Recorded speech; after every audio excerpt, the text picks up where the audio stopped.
निधि और प्रिया दो सगी बहनें थीं। उनका एक भाई 10 साल का सुमित था, जिसे वो बहुत प्यार करती थी। उनके पिता एक फैक्ट्री में काम करके घर चलाते थे। निधि और प्रिया दोनों बहनें बड़ी हुई तो मनोहर को उनकी शादी की चिंता सताने लगी। कुछ समय बाद उन दोनों के लिए एक ही घर का रिश्ता आया। जो परिवार आ रहा था वो 2 फैमिली थी, अर्जुन और विजय की। विजय के माता पिता का देहांत काफी साल पहले हो गया था। तब से उसके ताऊजी ने ही उसे पाल पोस कर बड़ा किया था और दोनों बच्चों के बीच में कोई नाइंसाफी न हो जाए, इसलिए उन्होंने ऐसा घर चुना जहां से वो 2 मध्यम वर्गीय परिवार की लड़कियों को ही अपनी बहू बनाए। अच्छा है दीदी, अब तुम दोनों की शादी हो जाएगी तो मैं आराम से अकेले एक कमरे में रहूंगा। रुक तू, रुक, अभी बताती हूँ तुझे। इसी तरह उन दोनों भाई बहनों के बीच नोकझोंक चलती रहती है। फिर लड़के वाले आ जाते हैं और देखने दिखाने की रस्म के बाद निधि और अर्जुन और प्रिया और विजय का रिश्ता तय हो जाता है।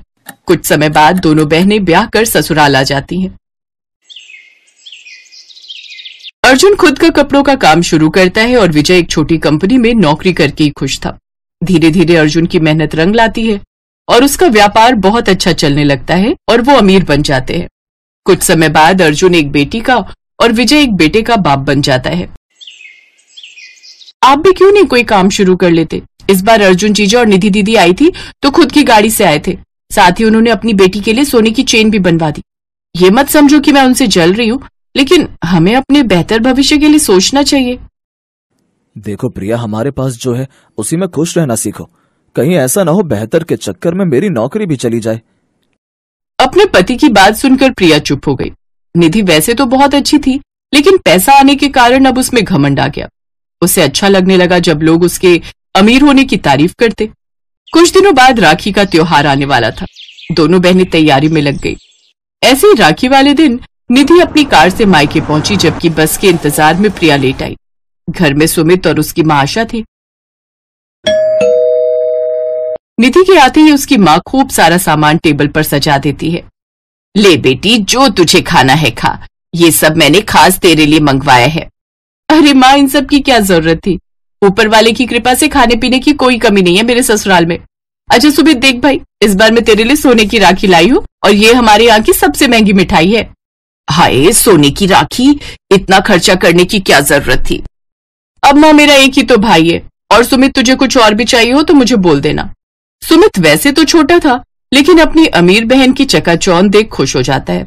कुछ देर बाद बस से प्रिया अपने मायके पहुंची। वो बस से आई थी इसलिए पसीने से लथपथ थी। वो आकर अपनी माँ के गले लग गई। फिर वो अपनी बहन निधि के गले लगने लगी तो उसने उसे पीछे धकेलते हुए कहा, ए चल पीछे हट, पहले अपना ये पसीना तो सुखा ले और आज के दिन तो कम से कम टैक्सी कर लेती। हद होती है कंजूसी की। प्रिया को बुरा लगता है। फिर वो देखती है कि टेबल पर ढेर सारे नमकीन, बिस्कुट और मिठाइयां रखी हैं, लेकिन उसके आते ही उसकी माँ वो सब हटा लेती है और प्रिया के लिए चाय और एक सस्ता सा बिस्किट रख देती है। ले बेटी, ये चाय और बिस्किट खा। ये सब देख प्रिया को बड़ा अजीब लगता है। फिर दोनों बहनें अपने भाई का तिलक करती हैं। फिर निधि उसे सोने की राखी बांधती है और साथ ही 2 जोड़ी कपड़े और मिठाई का डिब्बा देती है। वाह दीदी, ये तो बहुत सुंदर है और कपड़े भी कितने अच्छे हैं। ये सब देख प्रिया अपने रेशम के धागे यानी राखी को देखती है जो उसने 20 रुपए की खरीदी थी। फिर वो चोर नजर से अपनी माँ और भाई को देखती है तो वो लगातार उस सोने की राखी को ही देख रहे थे। फिर शर्म से नजरें झुकाए प्रिया अपने भाई को रेशम के धागे की राखी और आधा किलो मिठाई का डब्बा देती है। फिर निधि की बेटी प्रिया के बेटे को चांदी की राखी बांधती है तो प्रिया उसे एक फ्रॉक और 100 रुपए देती है, जिसे निधि पलटकर कई बार देखती है। कहीं न कहीं अब त्योहारों में भी अमीरी गरीबी का रंग चढ़ चुका है। आज ये बात मुझे अच्छे से समझ आ गई।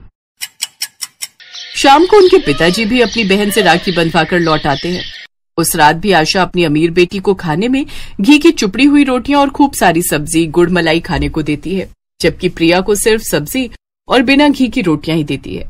फिर रात को, निधि बेटी, तू और तेरी पिंकी इस बेड पर सो जाना और प्रिया तू और बंटू यहाँ जमीन पर बिछे इस गद्दे पर सो जाना।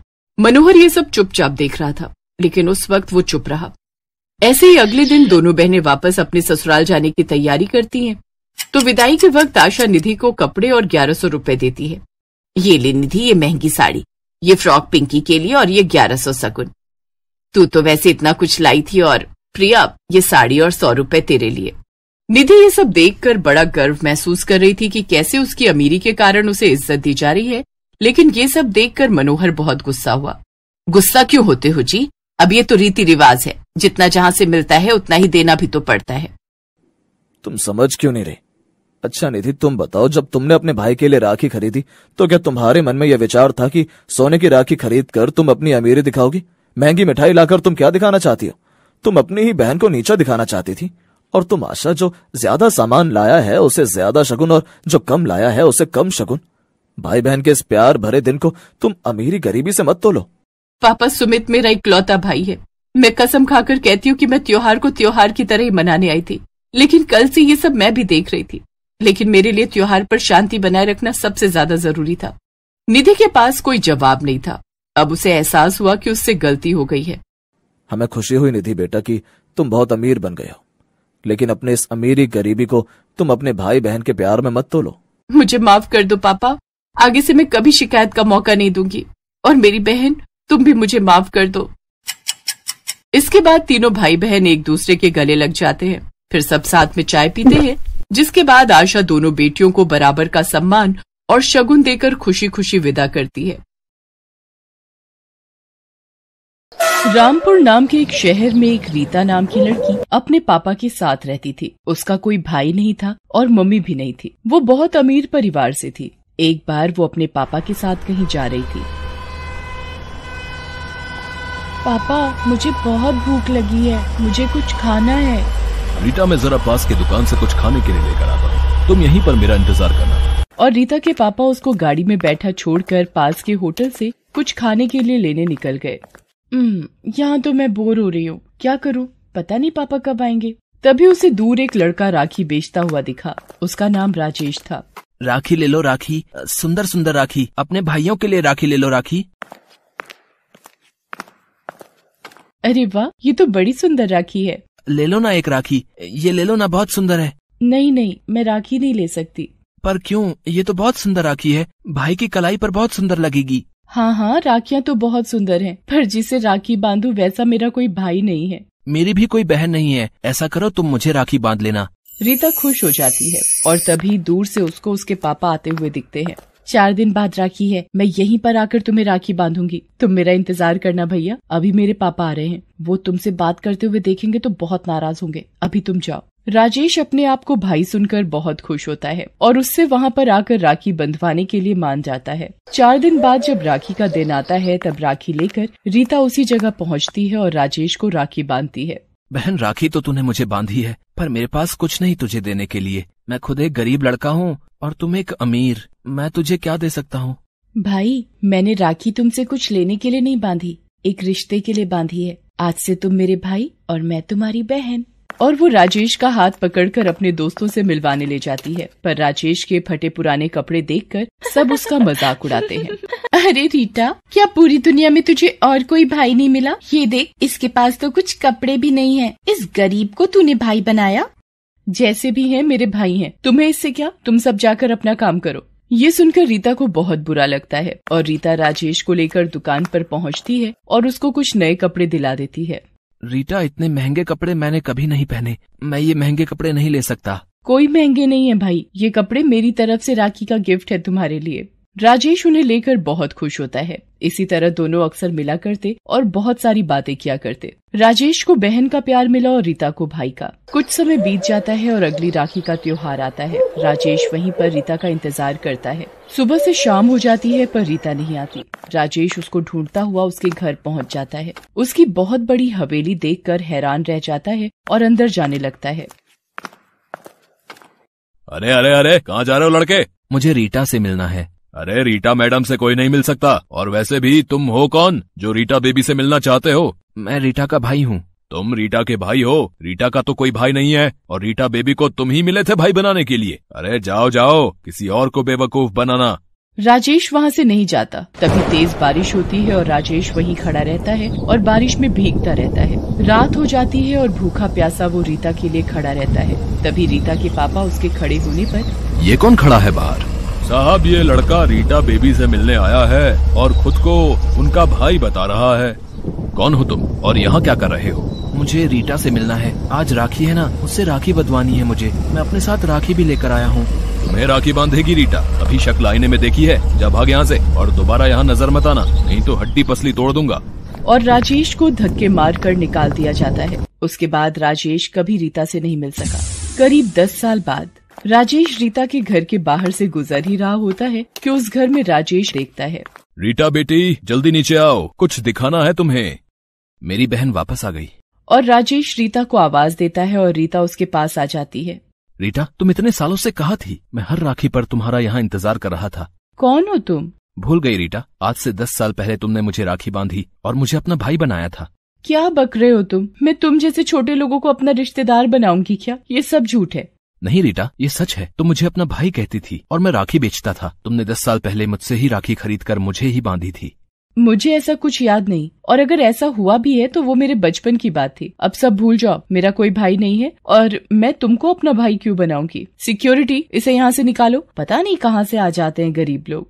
राजेश मुंह लटकाकर वहाँ से चला जाता है। कई दिन बीत जाते हैं। एक दिन रोड पर एक कार का एक्सीडेंट हो जाता है। राजेश वो देखने जाता है। वो देखता है कि रीता की गाड़ी का एक्सीडेंट हो गया है। राजेश भागकर रीता को देखता है तो उसका बहुत खून निकल गया होता है। राजेश रीता को हॉस्पिटल पहुँचाता है और डॉक्टर से कहता है, डॉक्टर साहब, मेरी बहन को बचा लो, इसका बहुत खून निकल रहा है। हाँ, मैं देखता हूँ।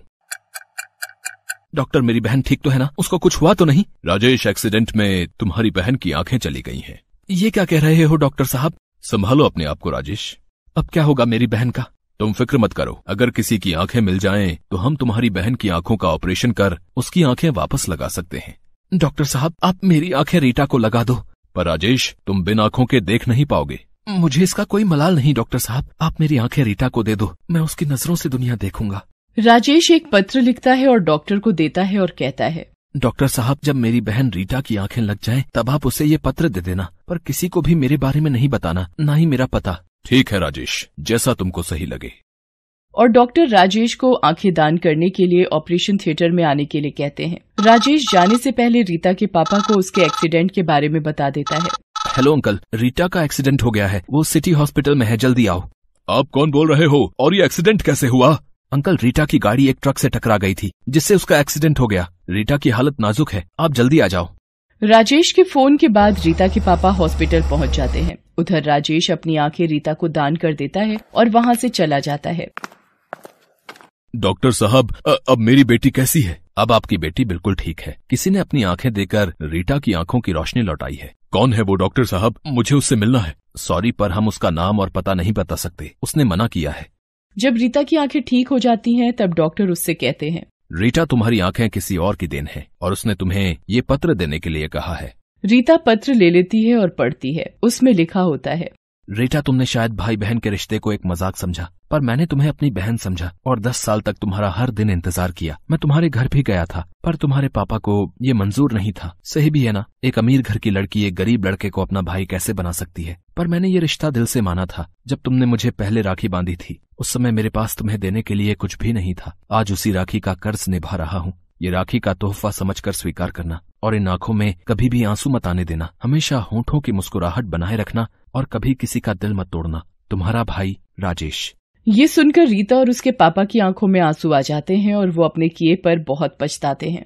रीता राजेश को ढूंढने की बहुत कोशिश करती है, पर अब राजेश रीता को कभी नहीं मिलता। ऐसा लगता जैसे वो अपना भाई का फर्ज निभा गया।